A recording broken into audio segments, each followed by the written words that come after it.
Bueno, buenas tardes a todos. Bienvenidos al ciclo de charlas sobre lenguaje claro. En este encuentro comenzaremos con unas breves palabras de la directora del Departamento de Idiomas, Rita Tineo.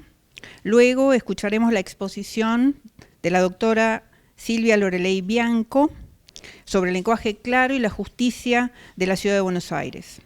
La doctora Silvia Bianco es abogada y magíster en Administración de Justicia de la Universidad Unitelma Sapienza en Italia. Es consejera de la Magistratura de la Ciudad de Buenos Aires, presidente de la Comisión de Fortalecimiento Institucional y Planificación Estratégica. También es consejera de la Facultad de Derecho de la Universidad de Buenos Aires y miembro del Plain Language Network. A continuación, las conclusiones estarán a cargo del vicerrector de la Universidad de Buenos Aires, doctor Juan Pablo Masvélez. Y por último, dedicaremos unos minutos para los participantes que deseen formular preguntas a los expositores. Bueno, ahora sí, damos por iniciado el encuentro. Paso la palabra a Rita. Bueno, muchas gracias y les doy la bienvenida a todos. Y antes que nada, reiterar el agradecimiento tanto a la doctora Bianco como al doctor Masvélez por el compromiso que han demostrado con esta actividad y por la gran generosidad que demuestran al participar en este tipo de divulgación. También queremos dar las gracias a todos los alumnos, graduados, docentes, que de alguna u otra manera han interactuado con el Departamento de Idioma, permitiéndonos divulgar las actividades que tienen que ver con el lenguaje claro. En ese sentido, tenemos acá a la doctora Tevez, con quien hemos colaborado en la maestría de negocios a través de el módulo de lengua extranjera y comprensión en lengua extranjera, aplicando los lineamientos del Plain Language, en este caso, para mejorar la comprensión de documentos. Nosotros, desde el Departamento de Idiomas, trabajamos para generar este espacio de reflexión y hacernos eco de las inquietudes planteadas, tanto por nuestros alumnos como por los graduados que ejercen la profesión. Durante las primeras charlas del ciclo, compartimos diferentes encuentros, acá veo muchas caras conocidas, y en esos encuentros hubo espacio para el debate, para la orientación y la búsqueda de criterios en el complejo esquema de ejercicio de la profesión que se plantea en este ciclo, donde ustedes van a ser muy protagonistas. Entendemos que el lenguaje jurídico puede ser tildado de poco claro, de redundante e incluso de ininteligible. Pero en las últimas décadas del siglo XX y las transcurridas en el XXI, ha habido muchos esfuerzos institucionales, públicos y privados, que se encaminaron exitosamente para lograr una comunicación con la sociedad que fuera clara y eficiente. El activo intangible que se valorizó en el nuevo milenio es la comprensión. Pero la comprensión constituye una cara de la moneda. La otra es la expresión. Con la expresión, en principio, reconocemos al otro, la otredad. Se reconoce que hay un destinatario de un mensaje, una persona que va a ser afectada de alguna manera por lo que se escriba y por lo que se comprenda o lo que no se comprenda.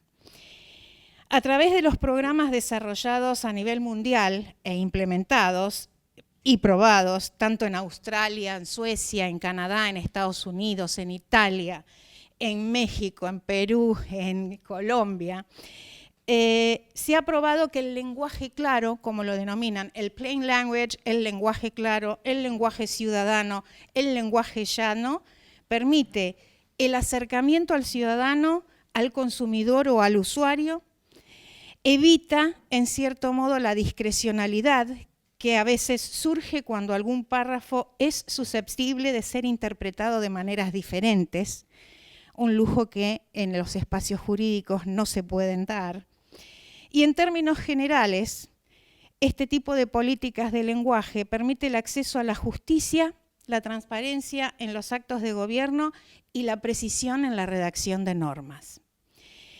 Los fines para los que se desarrolló el plain language en el habla inglesa o el lenguaje claro en el habla castellana tuvieron un impacto tanto en el Poder Ejecutivo como en el Legislativo y el Judicial, puesto que se han definido pautas de redacción legislativa, formas de comunicación de las dependencias públicas y programas de acceso a la justicia que incluyen la explicación y a veces la simplificación del tecnolecto.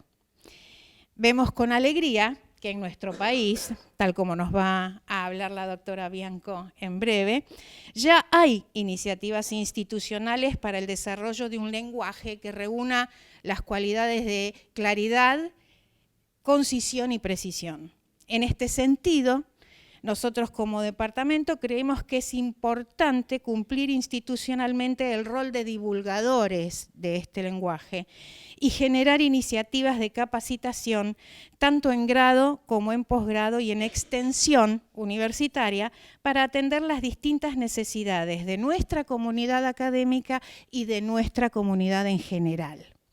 Creemos que es un aspecto esencial a incorporar en la capacitación de los futuros abogados y de los ya graduados y que es el manejo del estilo llano tanto en la comunicación entre pares como con los clientes o los defendidos. No quiero dejar de lado, si bien no va a ser el objeto de esta charla, el aspecto que puede aportar el lenguaje claro a la escritura académica en cuanto a las tesis de maestría o doctorales, ya que los lineamientos generales del movimiento pueden contribuir a mejorar eficazmente la redacción. Dicho esto, les agradezco la presencia, les agradezco nuevamente la presencia a nuestros invitados y les cedemos la palabra a la doctora Bianco en primer término. Muchas gracias.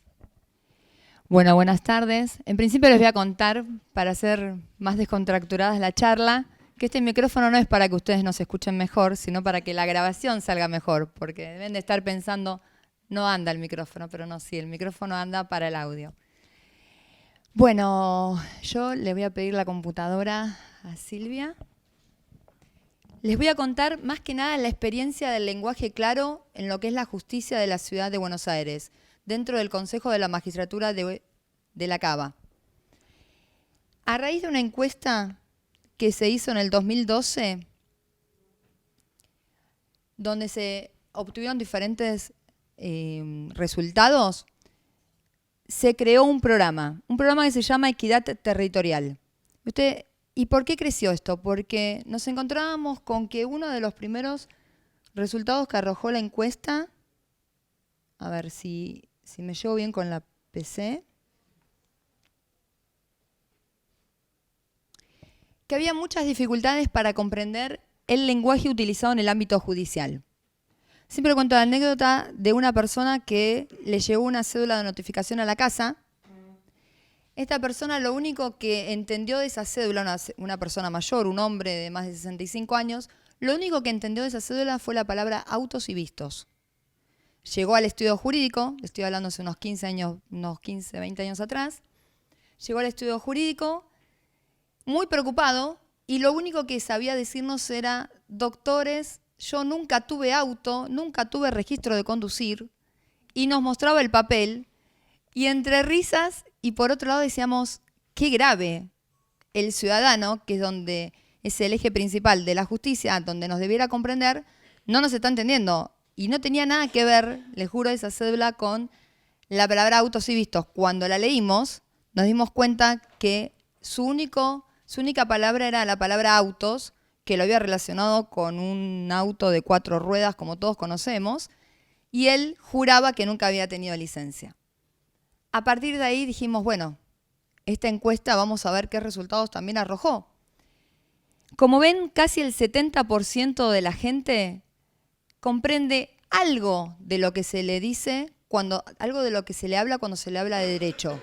Como operadores del derecho, yo sé que acá hay abogados, tenemos un funcionario, una jueza, tenemos gente del CPO, tenemos alumnos, y tenemos que lograr que la persona que tenemos delante, ponernos en el lugar de tener empatía. El lenguaje claro, lo primero que tenemos que tener es empatía con la persona que tenemos delante y lograr que nos comprenda, porque piensa en lo siguiente: la persona vino al estudio jurídico con un problema que es una cédula que ni siquiera sabía que era una cédula. sabía que le había llegado un papel donde se tenía que presentar a las 48 horas y nada más. No entendía el lenguaje que se estaba utilizando. Y si el abogado que le evacuaba la consulta hubiera utilizado términos de lenguaje oscuro, términos en latinismos, tecnicismos, la persona en vez de irse con una respuesta del estudio jurídico se hubiera ido con dos problemas. Con el que vino y con el segundo problema, que es no haber entendido una sola palabra de lo que dijo el abogado. Entonces también en eso nos tenemos que poner en el lugar del ciudadano y no ser traductores, porque tampoco es la idea, pero sí hacer que la persona comprenda y entienda y darle la opción cuando a veces le decimos, usted está en situación de ir o a un juicio o a una mediación. A veces la persona no puede elegir porque no le estamos dando realmente la opción de elegir, porque no sabe lo que es una mediación. Entonces, si no sabe algunos términos, es muy imposible que la persona llegue a comprenderlo. A raíz de esto que estoy contando, de que no se entiende el lenguaje con el que hablamos, los tecnicismos, los latinismos, no significa que el derecho romano vaya a desaparecer de la faz de la tierra, para nada. El equipo de lenguaje jurídico claro en el Consejo de la Magistratura hizo un documento que es el glosario jurídico en lenguaje claro, que yo se los traje acá. Después traje algunos ejemplares para que ustedes le queden, que es un compendio de aproximadamente unas 300 palabras donde dan significados. Por ejemplo, cuando nosotros decimos las costas en la litis, para todos los que estamos en esta sala, entendemos lo que son las costas en la litis. Pero si le estamos hablando a Doña Rosa es muy posible que no haya entendido nada y lo único que va a entender es las costas en la litis, serían 20.000 pesos. ¿Sí? Lo único que entendió fue la palabra 20.000 pesos, pero no sabe por qué tiene que pagar 20.000 pesos. No lo entendió nunca. Y nos resultaría más fácil a nosotros, para que la otra persona nos comprenda y nosotros también nos podamos expresar, decir, los gastos en el juicio son de tanta plata. Y ahí tenemos una mayor comprensión, la persona va a entendernos más, se va a ir más, no le digo más contenta, pero va a ir diciendo por lo menos, lo pagué porque fueron los gastos del juicio. Y no porque la doctora dijo algo de la litis, que no sé, la verdad que me dijo, pero bueno. Entonces, es un compendio donde aclara conceptos jurídicos mediante la simplificación de las definiciones. Lo ideal es que esto lo podamos distribuir a todos los ciudadanos de la ciudad de Buenos Aires, que pueda ir más allá de las fronteras.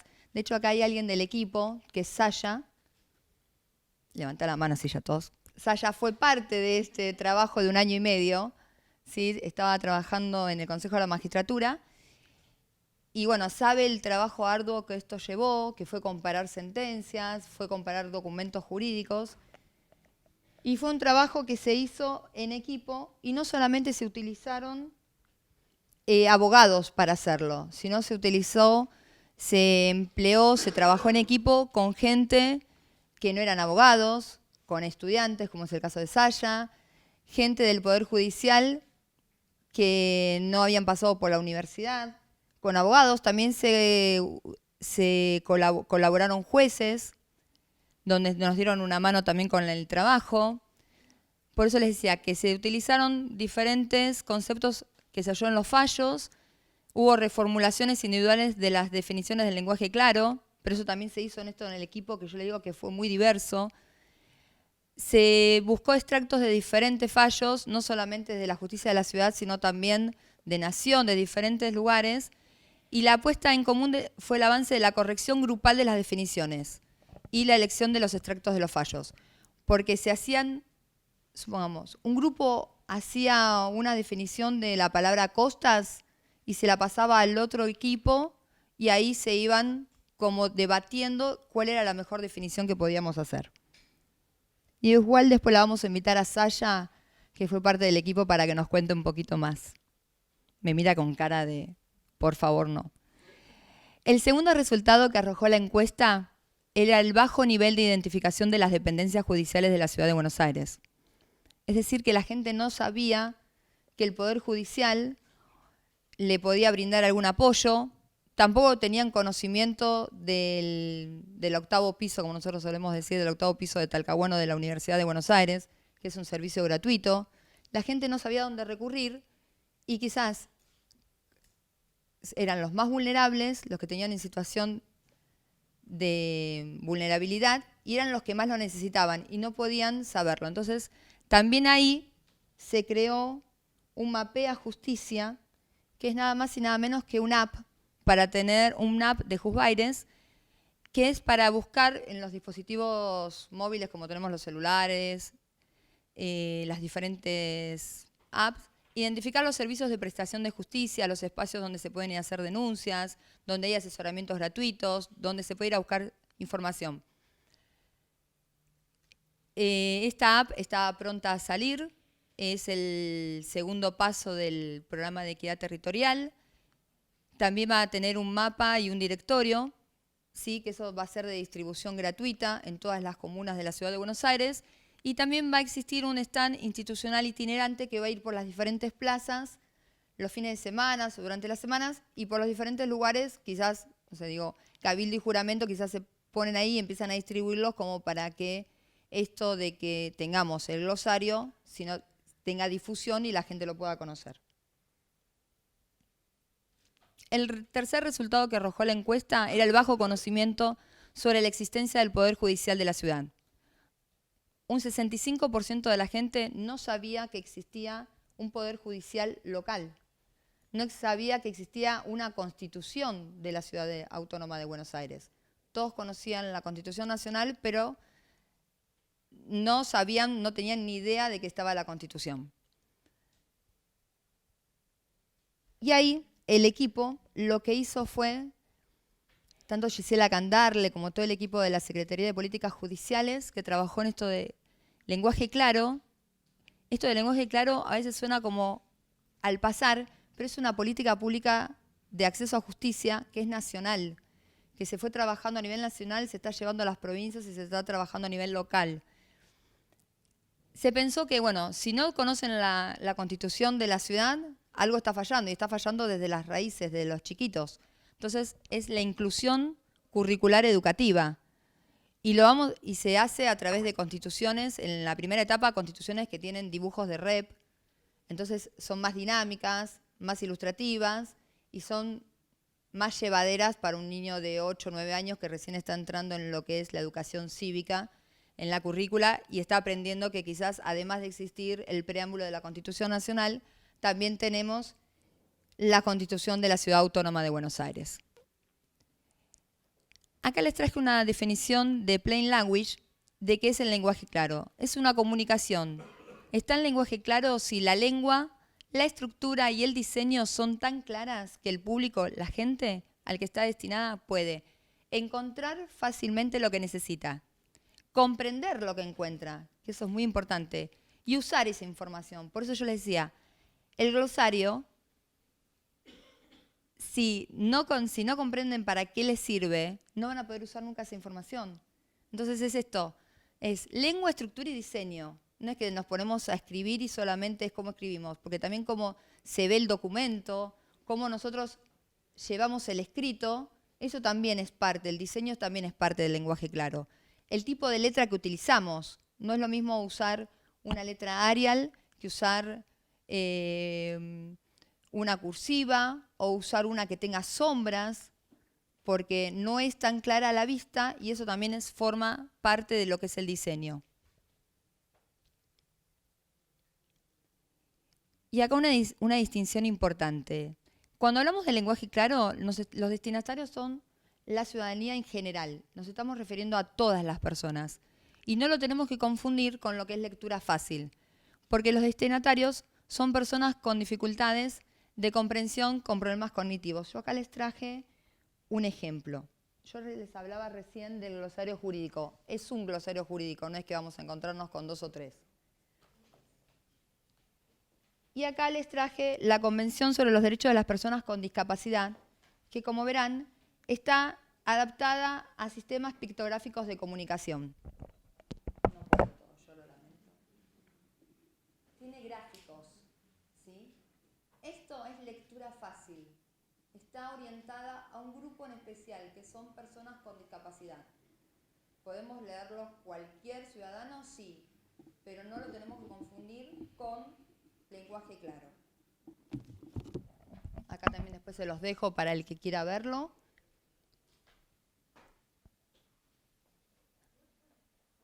También el tema de la lectura fácil se utiliza para los migrantes, porque la gente que viene de afuera es muy fácil. Nosotros quizás decimos alguna frase, a ver, Saya, ayúdame.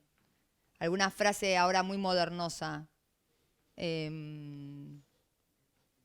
A ver, decime alguna de esas frases que me tirabas en la unidad cuando trabajábamos juntas. Mala la mía, por ejemplo. ¿Sí? Un migrante que viene de afuera no entiende eso. Entonces eso también es lectura fácil, quizás se les hace guías de orientación. Aquí en Argentina las he visto muy poco, pero en el extranjero se ven mucho más. Son guías turísticas adaptadas a lenguaje claro, en lectura fácil, donde se le da a la gente que vamos, por ejemplo, me pasó en Sevilla, donde la guía turística la tenía adaptada al lenguaje claro y también la tenía con gráficos y me decían esas frases que eran muy de ellos, muy propios de Sevilla, y que yo no las iba a entender porque no significaban lo mismo. A ver, acá quizás hay algún traductor. Si nosotros vamos a Brasil, no puedo ir a Brasil y decir, me prestás un saco que tengo frío. Porque saco en Brasil tiene otro significado, que para nosotros no es el abrigo propio, el pullover. Saco tiene otro significado para ellos.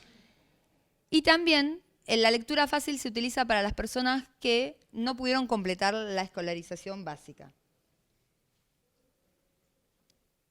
El ámbito de aplicación, como les decía, del lenguaje claro, pueden ser documentos legales, pueden ser administrativos, médicos, no se aplica a la literatura. Y algo muy fácil que tenemos acá, que tenemos una jueza presente, es una sentencia. Una sentencia o la hacemos adaptada a lenguaje claro o es una sentencia las de las tradicionales, pero no podemos hacer dos sentencias, una sentencia tradicional y una sentencia en lenguaje claro, porque es un documento que se registra y no puede estar duplicado. En cambio, en lectura, si lo hacemos en lectura fácil, sí podemos tener dos versiones. Podríamos tener, como les decía recién, una guía turística del lugar, de la ciudad de Buenos Aires, y podríamos también tener una guía turística adaptada a lectura fácil, para los que vienen de afuera o, si queremos, para los chicos, para que se puedan orientar más fácil. Sí.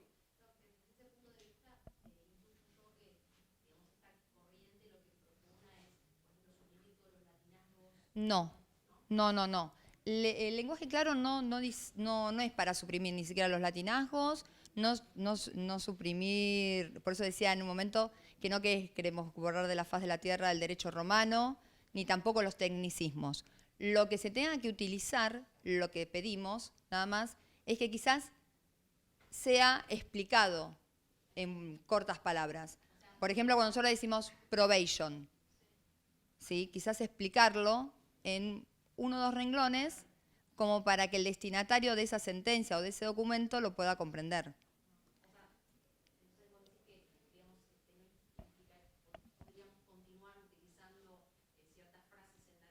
Podrían seguirlas utilizando que sean... Exactamente. No es eliminar, no es cambiar, creo que es un cambio de paradigmas. Es ponerse un cambio de paradigmas en cuanto a lo que es la empatía para con el otro. ¿Sí? Creo que las sentencias, ahí hay un tema con el tema de las sentencias, ¿para quién son escritas?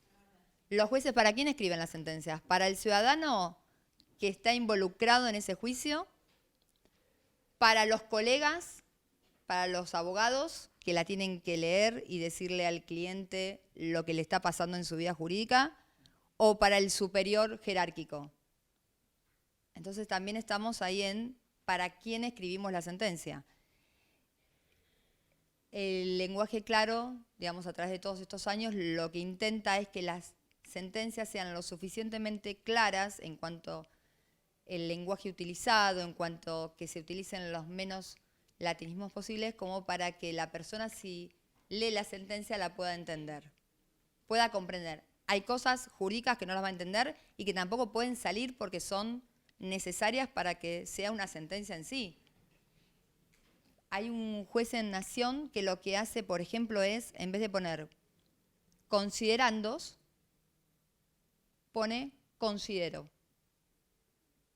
Y empieza a hablar en primera persona. Y hace toda la sentencia en primera persona.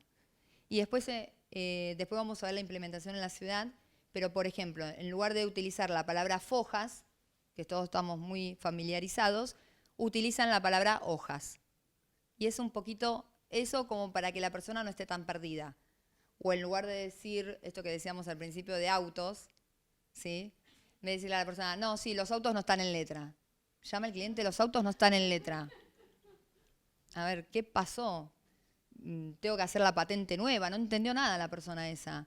Y es más fácil decirle, mira, el expediente no lo pude ver porque estaba en otro sector estaba en otra oficina o lo tenía el secretario. Son 3, 4 palabras más. La persona del otro lado se quedó satisfecha con la respuesta y no cortó y dijo, los autos no estaban en vista. No estaban en vista. ¿Qué sé yo qué será? Bueno, y le va y le dice a la esposa, ¿qué te dijo el abogado? Los autos están en vista. Bueno, che, pará, vamos a preguntarle a fulano que quizás entienda porque fue al abogado hace un rato. Y si no, también que no nos usen de traductores. Somos abogados, nosotros tenemos que darle la táctica jurídica para que sean su mejor defensa o cómo salir de alguna acusación, pero no somos traductores los abogados. Nosotros tenemos que hablar como la gente simple, como la gente común, para que todos nos puedan entender. Bueno, acá decía que no modifica el contenido de los documentos, no es una versión resumida y contiene la misma cantidad de información, no cambia el registro de los escritos, no altera el propósito comunicativo de los textos, mantiene su fin, por eso la sentencia sigue manteniendo su fin. Quizás lo que se hacen es cambiar pequeñas cosas, como por ejemplo cuando empieza la sentencia que dice, bueno, fulanito de tal le mandó a menganito y a la aseguradora. Bueno, hay algunos jueces que lo que hacen es, en la demanda contra, 2 puntos, y ponen viñetas. Entonces ponen contra fulano de tal, la aseguradora, la compañía, y los van como en renglones separados. Y a simple vista, aunque no lo parezca, uno ya sabe que son 3, 4 los demandados, o contra quién está accionando. Y eso es también cuando estábamos hablando de lo que es diseño. Mitos a romper. Mitos a romper, ¿qué es esto? A ver, cuando yo hablo cuando se le pide a la gente, a los funcionarios, a los operadores del derecho, a los abogados que hablen en lenguaje claro, no es porque estamos subestimando a la audiencia. Yo no estoy subestimando de ninguna manera a la audiencia que me está escuchando, porque sé que muchísimos están académicamente en un nivel más alto que el mío. No la subestimo de ninguna manera, solamente lo que trato de transmitir es una política pública de acceso a justicia que es para que todos hagan uso de su derecho a comprender de qué se le habla cuando hablamos de justicia. Que el lenguaje claro nivela hacia abajo también es un mito, es mentira. El nivela hacia arriba. Resulta mucho más fácil hacer un escrito. Los que son abogados, los que son futuros abogados les va a resultar quizás más fácil, pero cortando y pegando de diferentes escritos. Nosotros hacemos un daños y perjuicios. En daños y perjuicios, bueno, acá usé el pie de página tal. Ya sé en dónde. Lo corto, lo pego y ahí voy armando una demanda que quizás la demanda son 30, 40 hojas, pero son todos cortes y pega. Si nosotros le sacamos esos cortes y pegas y solamente hacemos una cita a pie de página y no cortamos el párrafo y hacemos párrafos que contengan una sola idea, ese es el lenguaje claro. Que el párrafo contenga una idea y no que la persona cuando va leyendo sea un amontonamiento de cosas, algo bien actual. ¿Vieron que salió que decía que la harina, el pan, el aceite, los granos de trigo, bueno, un montón de productos no se les va a poner el IVA a partir del día de la fecha. Si yo todo eso, ese documento que salió a la ciudadanía para que todos comprendamos, hubiera empezado de la siguiente manera. No se le aplicará el IVA a los siguientes productos. Ya sabemos de qué estamos hablando. Porque la persona cuando está leyendo el documento, cuando llegó a la harina, a los huevos, ya no sabe de qué estaba pasando. Entonces es quizás cómo armamos la oración y la persona ya sabe que ese párrafo son los productos que no se les va a aplicar el IVA. Y no es que tiene que llegar al final y cuando llega al final estos productos no se va a aplicar el IVA y dice, ¿a qué cosa? Y tengo que volver a leer. El lenguaje claro lo que intenta es que no se tenga que volver a leer tantas veces el documento. Si yo agarro un documento y lo tengo que leer 3, 4 veces, algo está fallando. Algo está fallando. Y nos pasa tanto a los abogados como a los jueces. Si a los jueces les llega una demanda de 80 hojas, que ya que creo que con 80 hojas ya se van a acordar un poquito de todos nosotros, y encima la tienen que releer, ya hay algo que está fallando. O está fallando el diseño, o no estamos siendo claros, o estamos siendo muy confusos. Entonces también ahí es una parte donde la claridad es una elección de estilo. No es que cada uno que salga de acá ahora por haber escuchado esta pequeña introducción del lenguaje claro se van a ir como con una bandita que diga utilizo el lenguaje claro. Cada uno va a seguir eligiendo lo que quiere hacer. Por eso, la claridad es una elección de estilo y la oscuridad también. Yo no puedo decirles que no pueden usar tecnicismos, que no pueden usar palabras en latín. El que quiere escribir todo un párrafo en hebreo lo puede hacer. Hay sentencias que están escritas también en alemán, no solamente en latín. Así que no es que se van a ir ni con una bandita, porque no traje, ni con un sellito. Es una elección de estilo. Y acá que hablábamos de la economía de palabras, esto que hablábamos, es lo mismo quizás una demanda que podemos hacer en 80 hojas. Si nosotros nos fijamos, todo lo que está acá escrito, si yo sacara estas fotos, ¿sí? Seguiría siendo lo mismo. Seguirían siendo puertas. No le estoy quitando el objeto porque lo único que hice fue sacar esta puerta que quizás son innecesarias. Quizás son todas innecesarias las restantes, pero estas son las más importantes y tendría que dejarlas. Por eso que es nivelar hacia arriba, porque es un doble esfuerzo. Nosotros es como como los viejos abogados, no voy a nombrar a nadie, como los viejos abogados que usábamos las Olivetti. El doctor Juan Pablo usaba la Olivetti con los carbónicos triples. Bueno, nosotros los abogados le decíamos el síndrome de la hoja en blanco. Si tuviéramos que volver al síndrome de la hoja en blanco y no tuviéramos la tecnología que corta y pega, quizás no haríamos en demandas de 80 hojas. Quizás en la época del corralito, cuando íbamos cruzando la 9 de julio con bolsos cargados y los clientes se guiaban más por la cantidad de hojas. Che, ¿sabes qué? Me presenté con un abogado y metí algo del corralito porque me quedaron los ahorros. ¿Cuántas hojas firmaste? Yo firmé 20. No, olvídate, mi abogado es mejor. Yo firmé como 85, dice, y ni las leí, pero eran un montón de hojas. Me hizo poner una firma en cada hoja. Y pensemos que si lo que queremos es transparentar la justicia, que la justicia sea más confiable, que los jueces pasen a ser personas confiables para el ciudadano, tienen que comprender lo que hacen, tienen que entender de qué hablan, qué es lo que están haciendo a diario. Por eso hablamos de amontonar palabras improductivas. Huyendo del modo común de hablar, explican su pensamiento con mucho rodeo, movimientos de una aparente elegancia, porque eso también es otro. Pareciera que si habláramos en latín, o si habláramos en términos muy técnicos, somos personas como muy importantes. Y en el Congreso Internacional de la Lengua Española, que se hizo en Córdoba, ahí aprendí de un profesor que decía que el conocimiento hincha. Entonces cuando dijo el conocimiento hincha, toda la audiencia hizo como que prestó un poco más de atención, porque todos pensamos, wow, sí, claro, nos infla el pecho, como decimos los argentinos. No, hincha, ¿cómo hincha? Dijo el profesor, ¿cómo hincha el conocimiento?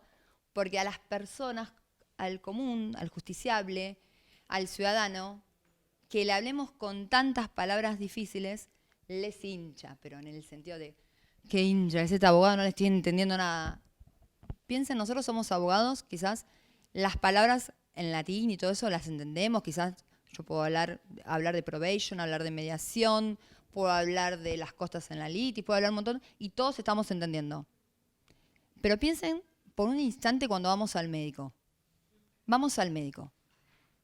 Primero que a los 5 minutos que nos empezó a hablar, en cuanto nos dijo una palabra rara que terminó en itis, dijimos chau. ¿Cuántos días nos quedan acá? Y nos bloqueamos. Por lo menos a mí me pasa. Yo me bloqueo, no sé ya lo que tengo, y le empiezo a decir, escribime todo lo que me estás diciendo porque no me voy a acordar cuando salga de acá. Me va a dar una receta esa persona, seguramente ese médico. Que voy a ir a la farmacia. Y el farmacéutico me va a decir, señora, ¿qué le recetó el médico? Y yo voy a leer la receta y voy a decir, no tengo idea. Y encima, la letra de los médicos, por lo general, es un poco ilegible.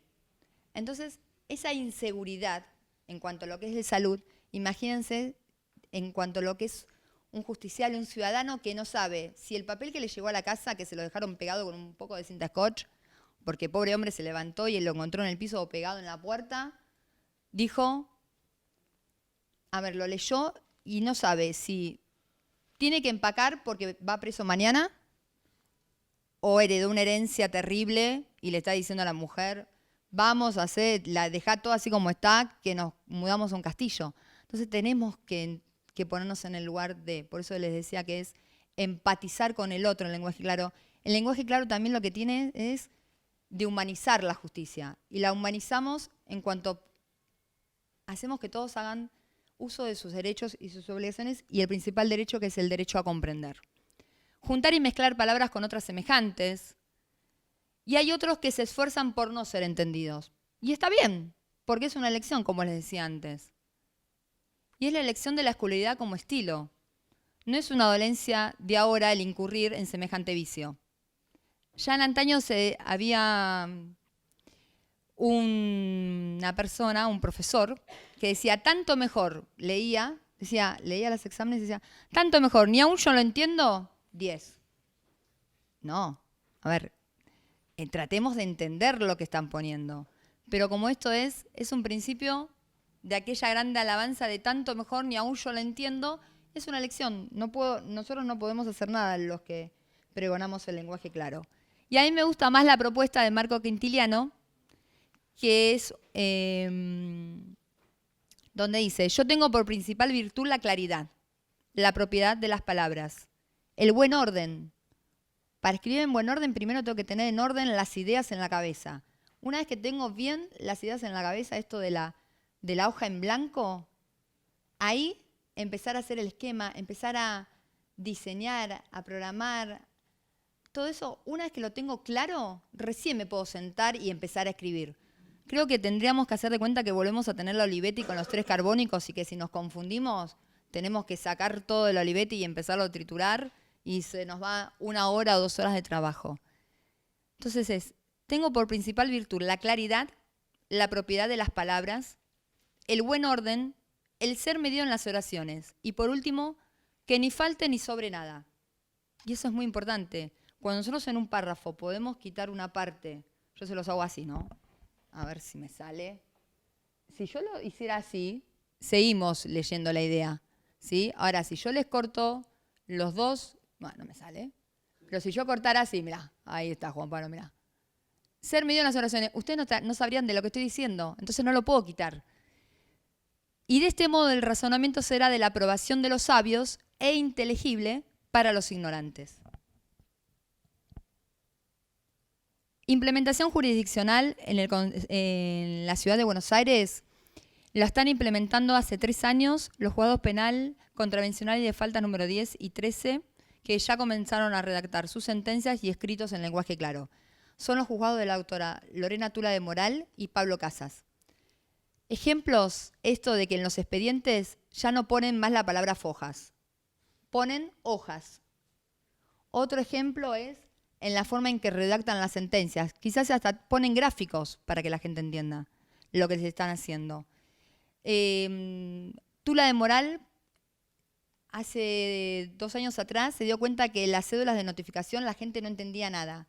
Y lo primero que hacía cuando venía al juzgado, ¿qué hacía? Venían y preguntaban, ¿qué es esto que me llegó? Quizás venían hasta incluso, iban al juzgado un día antes a preguntar, me llegó esto, ¿qué hago con esto? Me dicen que tengo que venir acá dentro de 2 días, 3 días, tengo que buscar abogado, no tengo que buscar abogado. ¿Qué hizo? Cambió cómo redactar las cédulas de notificación.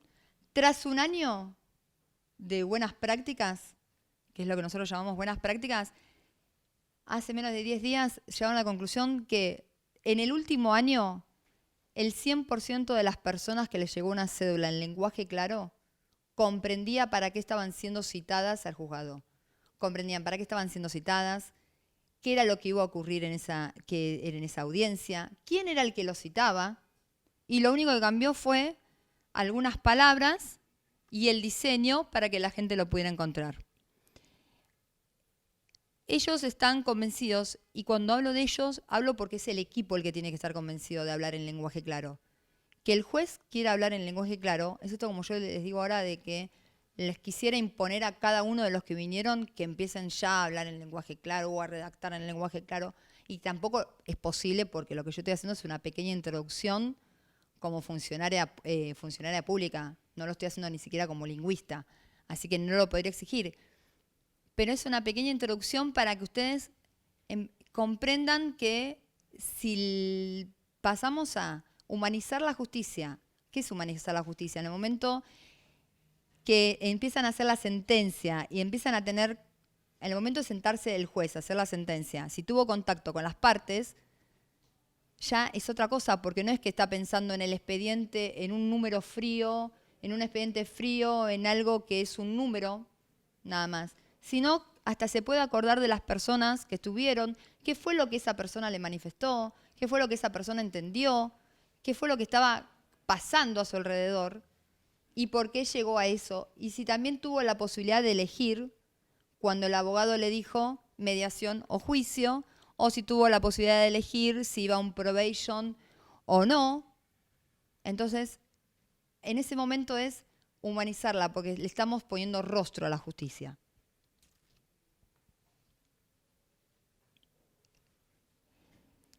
Y bueno, esto del lenguaje claro es, como decía Aristóteles, piensa como piensan los sabios, más habla como la gente sencilla. Nada más. Muchísimas gracias.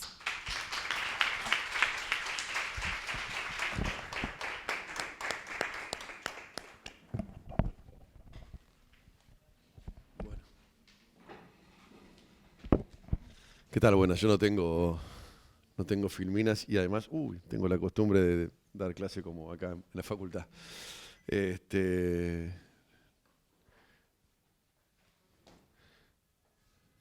Bueno, se supone que me toca la tarea de exponer algunas conclusiones en relación a la exposición que recién presentaron. Cuando hace unos días me convocaron para esta ímproba tarea, pensé, digamos, en la posibilidad de ir a la biblioteca en casa y rescatar algunos libros que yo creía o intuía referían a la cuestión.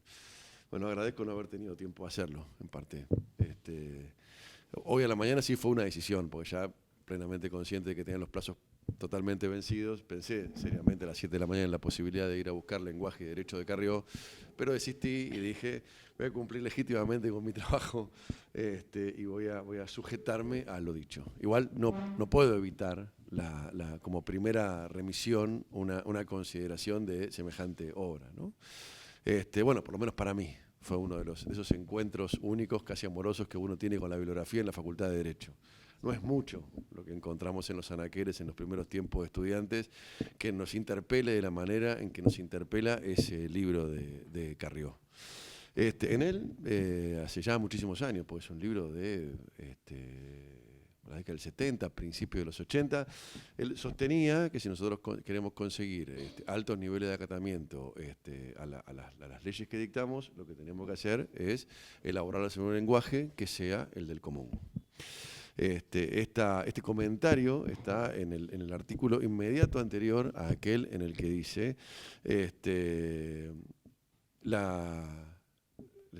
nosotros, digamos, solemos acatar las normas, que en el grueso de los casos la gente se sube al colectivo y paga el boleto y elige bajarse en la parada de acuerdo al recorrido predeterminado, que son pocas las historias que conocemos de que alguien se sube al colectivo, acogote al colectivero y le diga, me dejas en la puerta de casa, la dirección es tal. Es en el mismo libro en el que él plantea que la fuerza explicativa de la norma, para el caso de la norma dicha por el juez, que la integra al interpretarla y aplicarla al caso concreto, produce el mismo dibujo o el mismo efecto que una bombita cuando ilumina determinada superficie. Ilumina fuertemente en el centro, ilumina el grueso del campo que estamos mirando, pero va produciendo un degradé hacia el cono de sombras que enmarca ese haz de luz.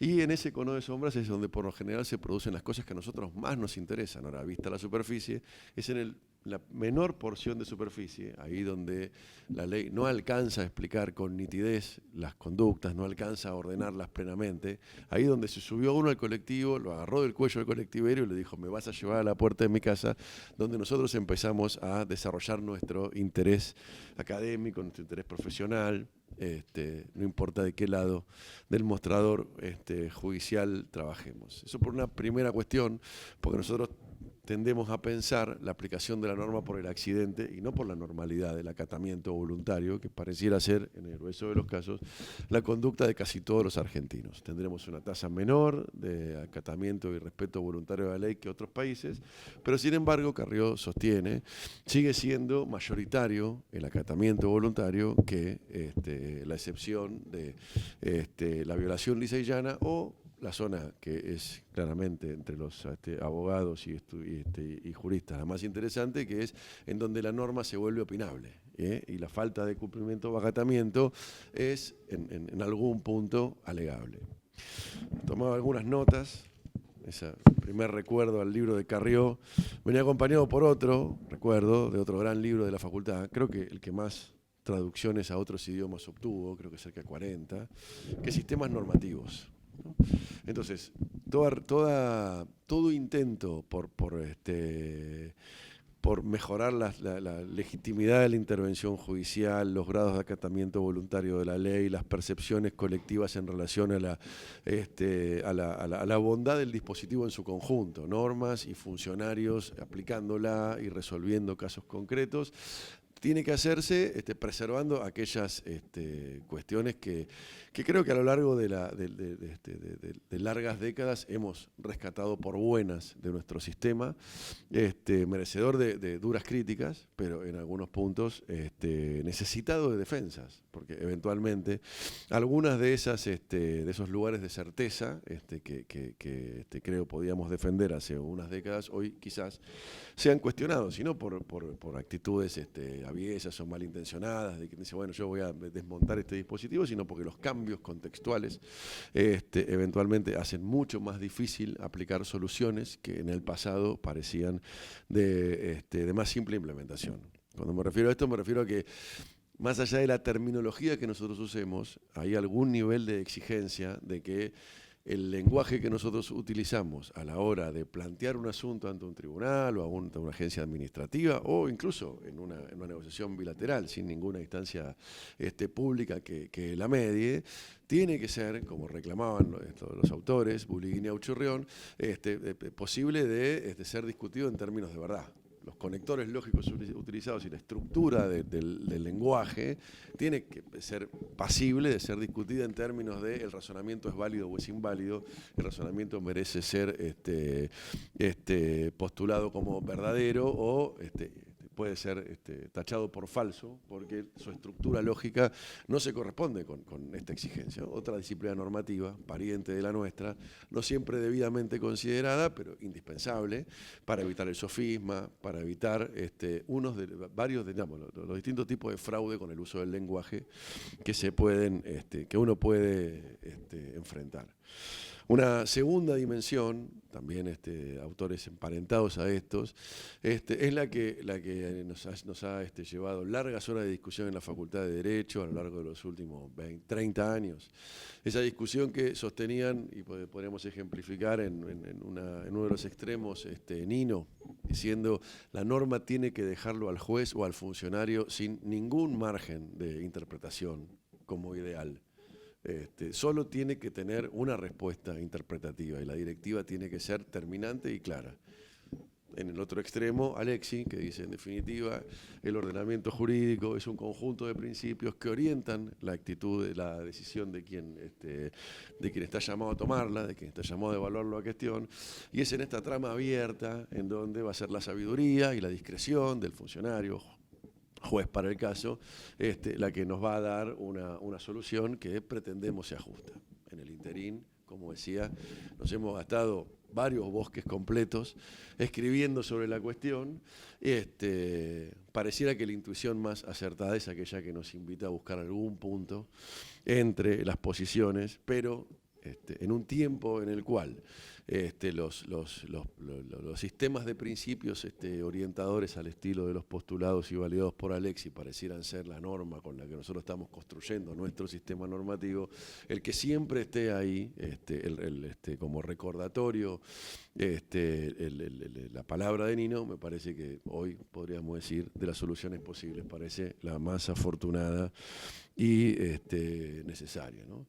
Con este pequeño raconto lo que quería marcar es que es en este contexto en el que me parece que es uno, muy afortunada la reflexión planteada, dos, indispensable, más que necesaria, indispensable, la acción, la implementación en términos de políticas públicas y de modelo de gestión, de medidas como las propuestas.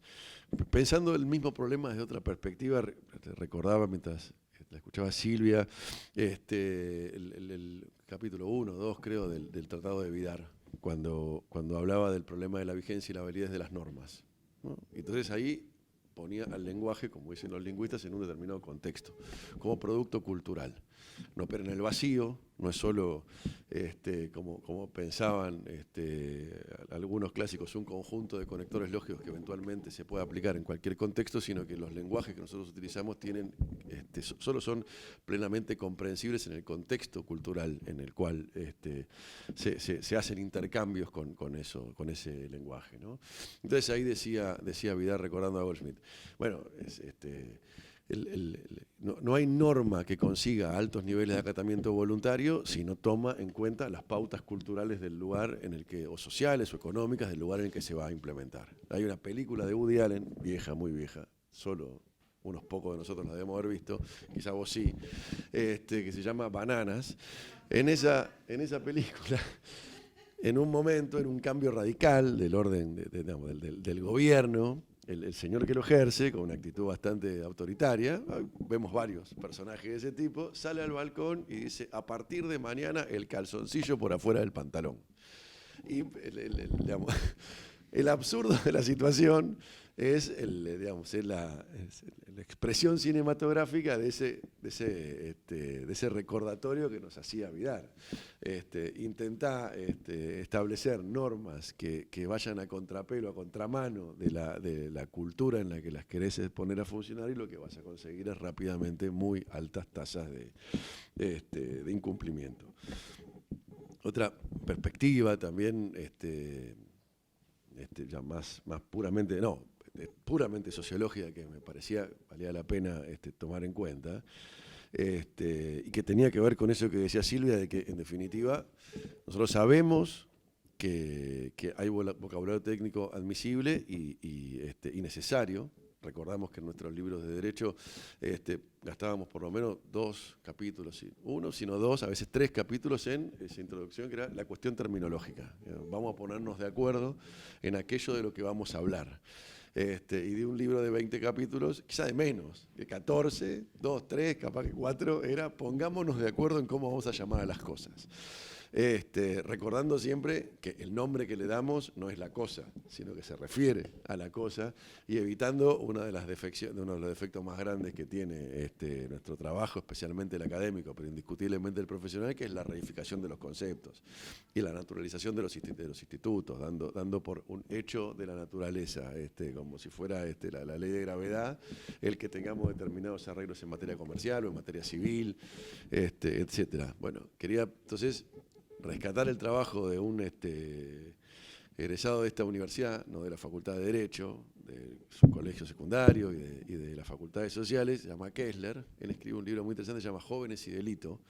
Ahí donde el problema del lenguaje encuentra, digamos, un choque casi cultural entre una organización pública que va a imponer la ley y poblaciones que tienen los recursos mínimos indispensables para esa transacción. Entonces él trabajaba en grupos focales con chicos que recorrían eventualmente el delito y la changa, y de vez en cuando ¿cómo se llama? La desocupación.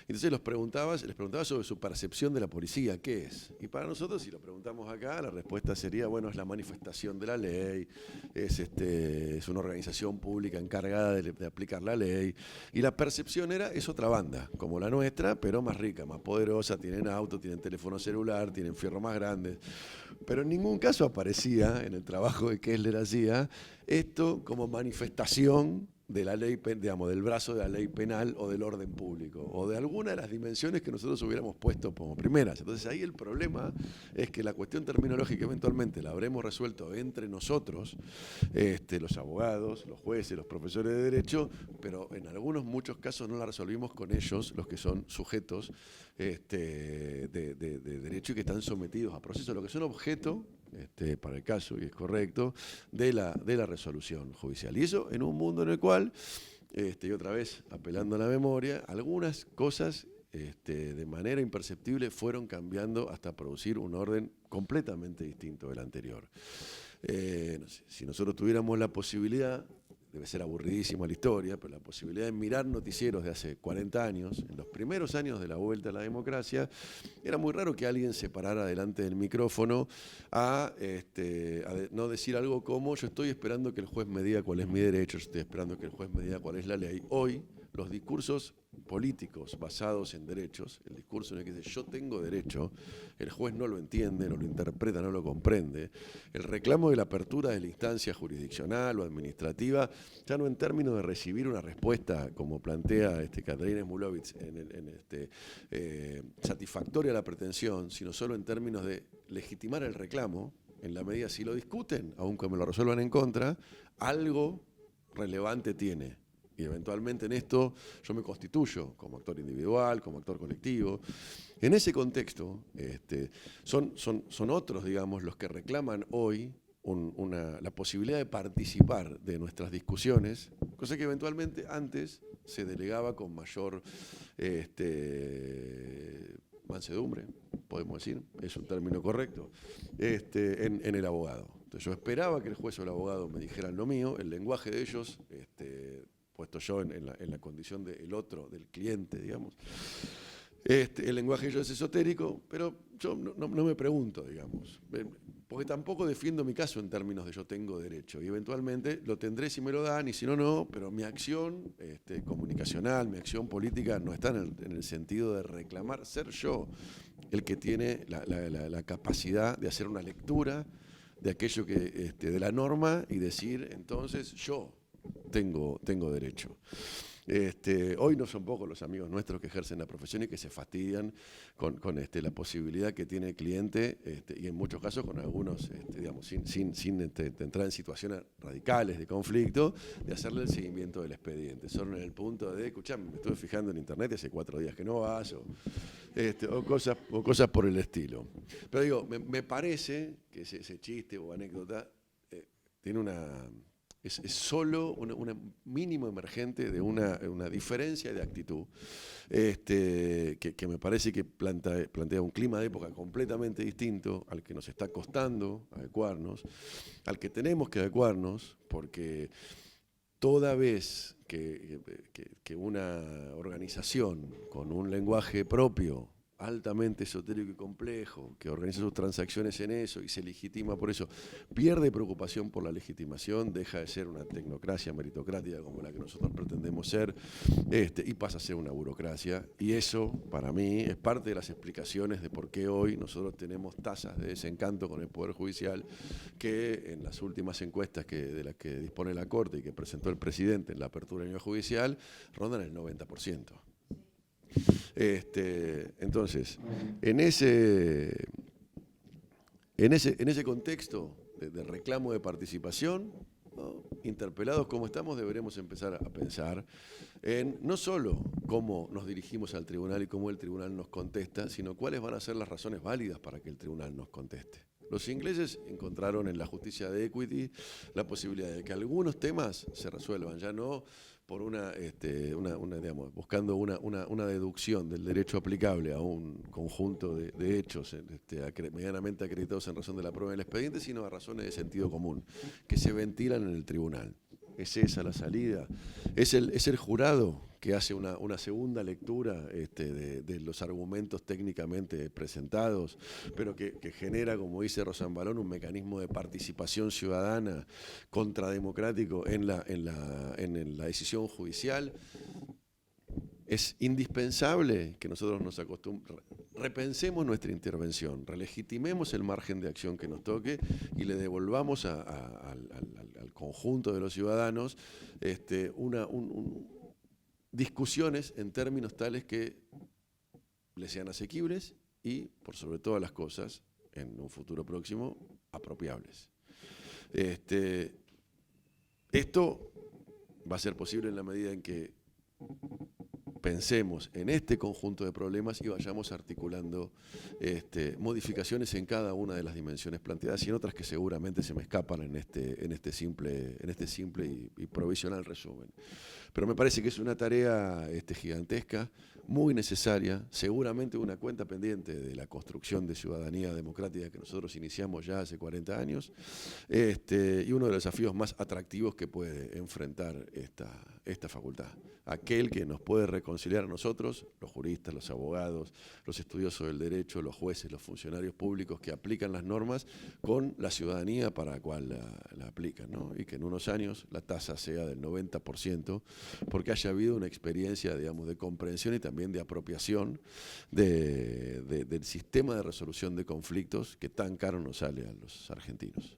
Gracias.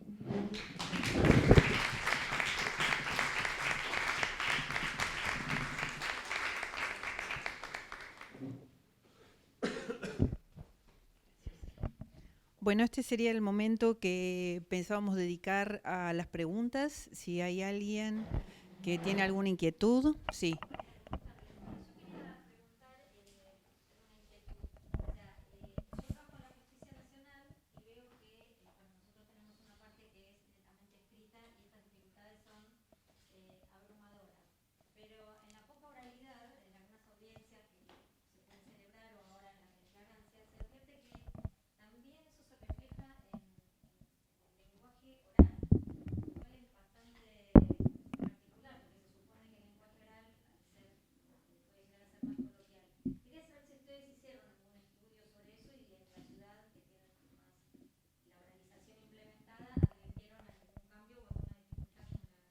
Mira, tanto la doctora Tula de Moral como Pablo Casas, que son los que están implementando el lenguaje claro, en sus audiencias cambiaron la modalidad de cómo se dirigían al justiciable, le explicaban de otra manera, le explicaban de una manera que la persona pudiera comprender, ¿sí? Y tras la reflexión que hacía la jueza, lo que preguntan es si la persona realmente comprendió lo que se le dijo, como esa devolución para ver si realmente se entendió lo que estuvieron hablando.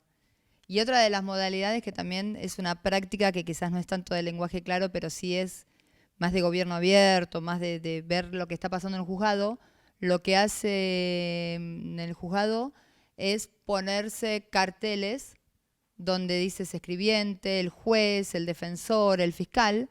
Entonces la persona se halla en espacio y se ubica y sabe quién es el juez, porque para nosotros nos resulta fácil entrar y saber que la persona que está sentada en tal lugar es el juez. Pero para el que llegó a tribunales, por primera vez, que quizás es la primera vez que pisa tribunales, no conoce los edificios, no sabe lo que es una audiencia, quizás entró, vio un montón de personas alrededor y no sabe no reconoce ni siquiera a su propio abogado. Entonces, esa es otra de las buenas prácticas que hicieron, que no está dentro de lo que es lenguaje claro, pero que también se hizo para ayudar al ciudadano, para que se sienta más cómodo y más seguro. Hay prácticas que quizás no se hacen acá en la ciudad, pero que también se pueden hacer, que se hacen en otros países como Chile, que también se hicieron en Uruguay, es en cuanto a lo que son los niños, que hablábamos de los niños, es hacerlos jugar un ratito con mascotas. ¿Sí? En Chile hay una mascota que hasta tiene legajo judicial, que es empleada judicial, ficha el ingreso y ficha su salida. Obviamente está entrenada y su función es estar con los niños jugando, donde la visten, es una perrita donde la visten, quizás hay alguna hasta que le ponen gorritos, qué sé yo, y los nenes antes de entrar a la audiencia con el equipo interdisciplinario ya estuvieron entretenidos y hasta se les pasó el trago amargo, como quien diría, de pensar a qué me trajeron acá, ¿sí? Y si lo querés llevar a la ciudad de Buenos Aires, que hablamos de lenguaje claro, hablamos también de equipos interdisciplinarios. El Centro de Justicia de la Mujer que está en La Boca, es un centro que engloba todo lo que la mujer en situación de violencia de género puede llegar a necesitar.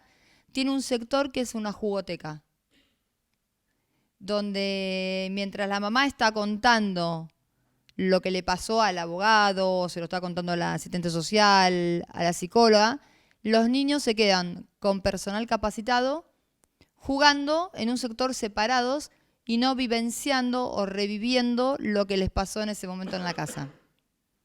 Y eso es algo que está acá en la Ciudad de Buenos Aires, depende del Consejo de la Magistratura, y está acá en La Boca. Es el Centro Integral de Justicia de la Mujer. Se cambia la forma en la que se le habla. Mira, te cuento. Está el Tribunal de Tratamiento de Drogas de Salta. Te cuento experiencias que viví personalmente. Que también, cuando fuimos a una audiencia, la semana pasada estuve en Salta y queríamos, es un proyecto que se está tratando de implementar en la Ciudad de Buenos Aires también, tener un tribunal piloto. También lo que quisimos presenciar era cómo era la audiencia con el detenido que estaba tomando drogas. Y el juez, te puedo asegurar que tanto el juez como el fiscal como el defensor se manejaban totalmente distintos. Era desde el buenas tardes, ¿cómo estás, Roberto? ¿Sí? ¿Cómo te sentís hoy? Bueno, explicaron, éramos 3 consejeros que nos encontrábamos en ese momento, extras, que la persona nunca nos había visto la cara. Entonces le contaron, bueno, mirá, te contamos que hoy hay 3 personas extrañas que vienen de la Ciudad de Buenos Aires, que son consejeros, vienen a ver si este mismo proyecto de tratamiento de drogas lo pueden llevar a la ciudad de Buenos Aires, y como para que la persona no se sintiera invadida, porque nosotros lo que no queríamos era invadir y que se modificara parte de la audiencia. Y es otro el trato, es otra la empatía. El juez le preguntó desde el ¿cómo estás? ¿Cómo venís hoy? ¿Pudiste arreglar tu relación con tu hermano? Puede ser que te llegue a venir a visitar, pudiste hablar con tu tía. Tenía un panorama completo de todo lo que le estaba pasando, más allá de que sabía cuál era el expediente y por qué había entrado, porque era consumo de drogas en este caso, que era lo que había hecho el chico. Pero tenía un panorama de la familia, eso también es parte de la humanización. Y la forma en la que se dirigía era totalmente amena, era totalmente cercana, uno lo podía sentir, ¿sí? Y tenía conocimiento de todo lo que estaba pasando. Que se cambia también, no solo en la escritura, sino en la oralidad. Y nosotros tenemos acá en Argentina oralidad efectiva, que la queremos a través del Ministerio de Justicia. Bueno, esto también es parte de cuando se habla de oralidad efectiva, también y tratar de transmitir lo que es el lenguaje claro. Tengan en cuenta que la Red Nacional de Lenguaje Claro se creó en Argentina en el 2017. creo que es octubre, noviembre, ¿no? Sash? Más o menos octubre, noviembre del 2017. Se creó la red nacional. Después, en el 2018, se creó la red provincial, la primera red provincial de lenguaje claro, que fue en la provincia de Mendoza. Y en la ciudad de Buenos Aires se hizo en abril de este año. ¿Qué quiero decir con esto? Que se está tratando de llevar a diferentes puntos de Argentina, se está tratando de que el lenguaje claro, este cambio de paradigma, no sea algo que para Argentina es novedoso, pero que en realidad en el mundo, a nivel mundial, hace años que se viene hablando de esto. Carlos Cárcova escribió un libro hace 20 años, que era La opacidad del derecho, y la opacidad del derecho, y ahí hablaba, se refería quizás no con la palabra lenguaje claro, pero sí hablaba de la opacidad del lenguaje, de la claridad del lenguaje. Entonces, no es algo que quizás ahora se está viendo acá, pero es algo que a nivel mundial se está tratando hace muchísimos años.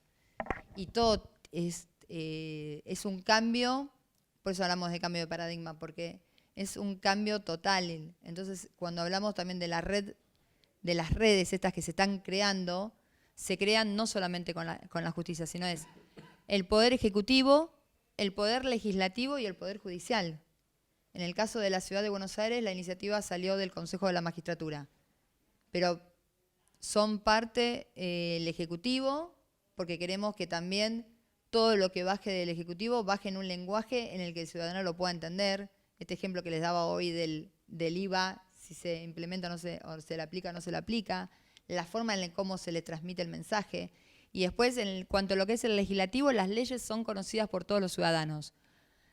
Pero si los ciudadanos las pueden conocer las leyes, porque van y piden la ley y la conocen, pero de conocer a comprender hay una gran diferencia. Entonces sería bueno que los ciudadanos puedan comprender las leyes, y ahí también necesitamos un cambio en la redacción de las leyes. No significa que, quiero aclarar, que todas las leyes que se escribieron se vayan a reescribir, no. La idea es que de acá a futuro se tenga en cuenta como para empezarlas a redactar de una manera que el ciudadano las pueda comprender sin tener que necesitar un traductor. Eso es un poco. Espero haber respondido. ¿Cómo almacenan la información de las audiencias? ¿En video o lo transcriben a un acta? ¿En el tratamiento de drogas? No, en cualquier expediente que tengan de sede penal. En algunos casos se filma para después no tener que... En algunos casos se filma, exactamente, te remitís a la filmación. Queda, además de estar el acta, que va a estar la versión taquigráfica, pero que no todo está en la versión taquigráfica. Y, por ejemplo, lo que nos contaban en tratamiento de drogas es que a veces no es tan claro, porque hay provincias que a lo mejor tienen los modismos de decir no, no, no, no, no, y en el no, no, no, no quisieron decir sí. ¿Qué es esto? Entonces ponen la versión taquigráfica, el testigo dijo que no. Y el testigo en realidad dijo que sí, porque dijo no, no, no, sí. Y el que tomó la taquigráfica dice no. Entonces, ¿qué pasa? Se van a la versión filmada y ahí ya se dan cuenta, porque empiezan entre los abogados. En el interior se conocen mucho más. Esto pasa en diferentes provincias. Se conocen mucho más, entonces como que dicen, che, todo bien, pero me parece que el testigo en el juicio dijo que no. Dijo que sí. Dijo que sí. Y acá puso que no la versión taquigráfica. Che, ¿sabes qué? Para ser sincero, a mí también me parece que dijo que sí. Bueno, entonces veamos la versión. Para no volver a llamar al testigo, ven la versión filmada y ya está. Y después otra cosa que también es interesante, que este glosario jurídico en el lenguaje claro, hace menos de un mes se aprobó el glosario jurídico infanto-juvenil en lenguaje claro, que se está haciendo con el Consejo de los Derechos de los Niños y Niñas y Adolescentes, que es un trabajo que está en proceso, que va a salir a fin de año, si el equipo sigue trabajando día y noche como lo está haciendo. Es un trabajo que se está haciendo no solamente con el Consejo de la Magistratura, como les decía, sino también con el Consejo de la Niñez, Consejo de Derechos de los Niños. Entonces son todos trabajos mancomunados de esfuerzos, como esto de la red. No es que el Poder Judicial está trabajando solo. está trabajando en conjunto con el Ejecutivo. De hecho, mañana acá en la facultad tenemos una charla a las 10 de la mañana donde va a venir el Ejecutivo, el Legislativo y el Judicial a rendir cuentas de lo que ocurrió desde abril que firmamos la red hasta el día de hoy, cómo fue implementado en los 3 organismos, qué es lo que se está haciendo. Y bueno, mañana veremos a ver si se pudo llegar a las buenas prácticas o no de los diferentes ámbitos, cómo se implementó en cada poder judicial, en el administrativo y en el ejecutivo. De la red de la Ciudad de Buenos Aires. Mañana venimos a rendir cuentas de alguna manera, a contar cómo se llegó a implementar, qué es lo que falta, una proyección a futuro, no una agenda 2020 porque ya estamos en el 2020, una agenda 2030, quizás programándola, en todo esto de planificación, para hablar. Y bueno, mañana nos enteraremos qué está haciendo el Ejecutivo y qué está haciendo la legislatura. Yo puedo contar las buenas prácticas del Poder Judicial, nada más. Pero bueno, eso está bueno, pero yo sí que es algo como que va avanzando todo el tiempo. Cuando se hizo el glosario jurídico, quizás ahí nos sentíamos como que era, bueno, tenemos el trabajo ya, satisfechos de trabajo cumplido. Después surgió la posibilidad del glosario jurídico infanto-juvenil y es un nuevo desafío, porque ahí necesitamos alguien que ilustre, también ver cómo le llegamos a los niños y niñas en cuanto a lo que es interesarlos por saber, y también para que vayan teniendo las primeras cercanías y que no les pase cuando les llega una cédula, sino que ya vayan teniendo conocimiento de palabras jurídicas y no sean tan extrañas al futuro.